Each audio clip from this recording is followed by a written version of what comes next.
Ciao a tutti e benvenuti al secondo capitolo delle Cronache di Tre. Se vi siete persi il primo capitolo, vi lascio qui in alto la scheda per andare a recuperare. E basta, non ci resta che iniziare.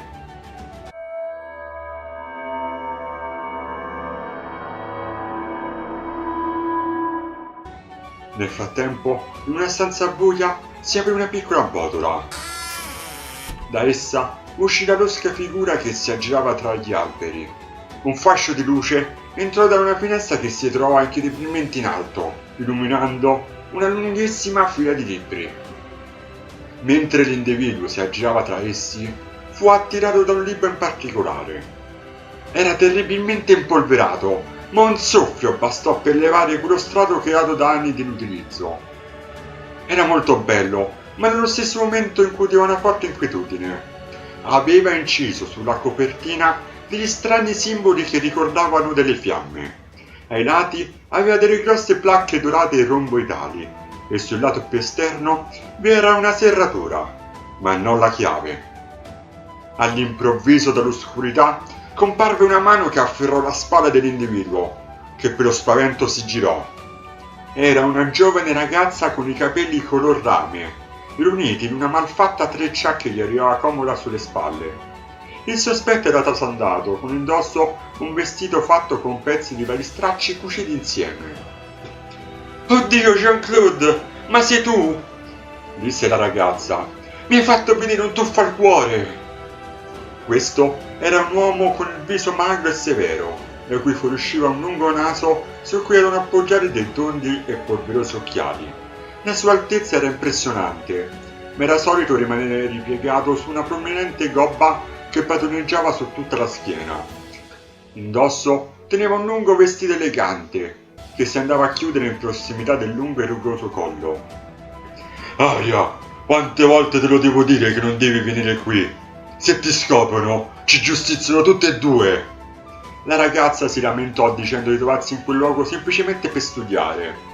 Ma l'uomo le ricordò che ella apparteneva alla parte povera e quindi era illegale il solo fatto che periodicamente veniva a rifugiarsi nella sua biblioteca a leggere. «Va bene, me ne vado», disse abbattuta Aria. «Basta che non mi denunci». «Vattene va», ribatté Jean-Claude. «Io non ti ho vista». Mentre Aria si accendeva a infilarsi nella botola da dove era venuta, l'uomo gli disse un'ultima cosa. «Mi raccomando, porta un fiore ai tuoi genitori da parte mia». Dopo queste parole, come era arrivata, Aria se ne andò.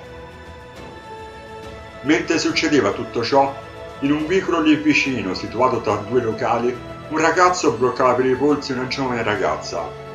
Il ragazzo aveva un viso allungato e scavato, le sue mani erano molto piccole, da cui avevano origine le sottili e lunghe dita. In cima a quel lungo viso avevano origine i capelli chiari e spettinati, che uniti ai suoi abiti lo facevano assomigliare in tutto e per tutto ad uno spaventapasseri. La ragazza era molto bella, dal suo viso scendevano dei lunghi e dorati boccoli che si appoggiavano come se fossero nuvole su un vestito molto sfarzoso che ricordava lo stile vittoriano. «Levati, animale!» disse la ragazza. «Dai, voglio solo un piccolo bacio», rispose il ragazzo. «Cosa ti costa?» «Non ci penso proprio, feccia!» Dette quelle parole, la giovane sputò in faccia al ragazzo. Dopodiché lo fissò in faccia e sogghignando disse che ora si sarebbe pentito delle sue azioni. Detto questo, la ragazza prese un grosso respiro e urlò con tutto il fiato che aveva in corpo. «Guardi!» In quel momento la faccia del ragazzo divenne dello stesso colore degli alberi di quel luogo. L'arrivo delle guardie lo fece svegliare dallo shock provocato dalla richiesta di aiuto della ragazza, facendogli pensare solo a una cosa: correre più velocemente possibile. Durante la corsa si girava di frequente per controllare quanto erano distanti le guardie. Mentre era girato si andò a scontare contro qualcosa, o meglio qualcuno, cadendo. Era Aria. In quel momento i due si guardarono in faccia. Aria sorrise al ragazzo che si alzò, le porse la mano, ma Aria si alzò da sola e ripartirono con la fuga.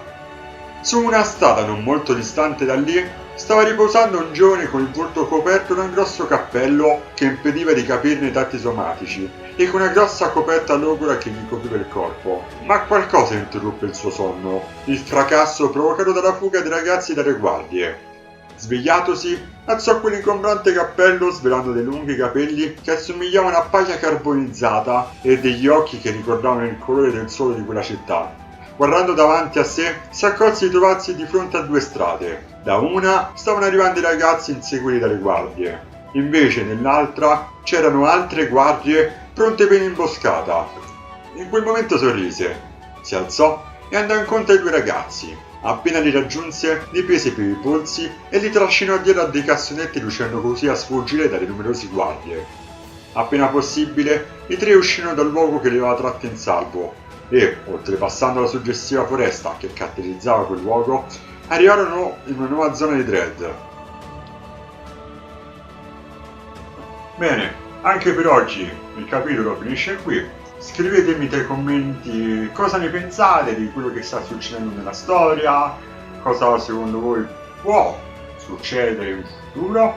Se il video vi è piaciuto, mi raccomando, mettete un bel mi piace che mi aiuta. Se vi va, condividetelo in giro e basta. Ci vediamo la prossima volta con un nuovo capitolo. Ciao!